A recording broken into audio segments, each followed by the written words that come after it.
अच्छा लग रहा था कि मैंने वो कर दिखाया, और शायद जो उस समय मुझे गलत कह रहे थे आज उनके भी शायद मुंह बंद हुए होंगे। वो एक चुनौती को सामना करके उन लोगों को दिखा दिया है आपने।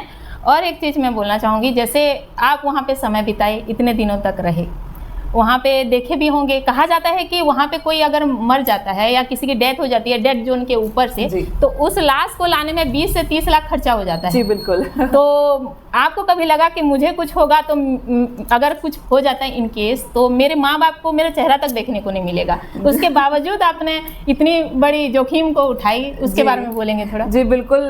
मतलब एवरेस्ट का तो मैं कहूँगी कि हर कदम उसके ऐसे होते हैं कि हमें पता होता है कि अगर हमने ये कदम गलत रखा तो शायद इसके बाद हमारी मौत भी हो सकती है और हम शायद बच भी नहीं पाएंगे। जी, जी। तो हर पॉइंट पे मतलब मुझे ये डर तो रहता था, और साथ ही साथ भरोसा भी रहता था कि नहीं, मैंने जो सोचा है वो पूरे किए बिना मैं जाऊंगी नहीं वापस, वो मुझे अच्छे से माइंडफुली उसको कंप्लीट करना है।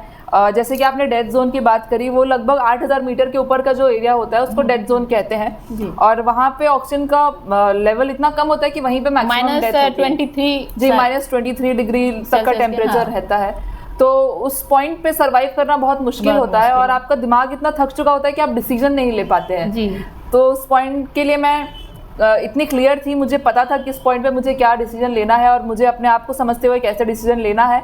तो शायद कई ऐसे मौके आए थे मेरे साथ कि शायद जहाँ मेरी जान भी जा सकती थी, लेकिन मैं उसको सक्सेसफुली पार करके आ पाई।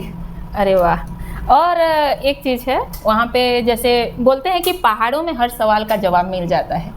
पहले के ज़माने के जितने भी विद्वान हैं, ऋषि मुनिया हैं, वो जाते थे पहाड़ों पे, हिमालय के चोटी पर, और तपस्या करके ज्ञान अर्जन करते थे।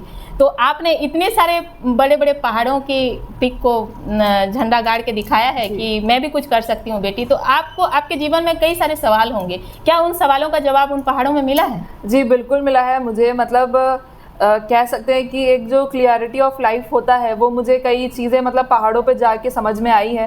क्योंकि हम जैसे इनिशियल स्टेज पे सोशल मीडिया की भी बात कर रहे थे, तो कई चीज़ें जब हम किसी चीज़ों से दूर रहते हैं तो हमें सबसे पहली बात खुद की वैल्यू भी पता चलती है, और साथ ही साथ हमारे लिए क्या इंपॉर्टेंट है, हमारे लिए कौन इंपॉर्टेंट है, या फिर हम और क्या करना चाहते हैं लाइफ में।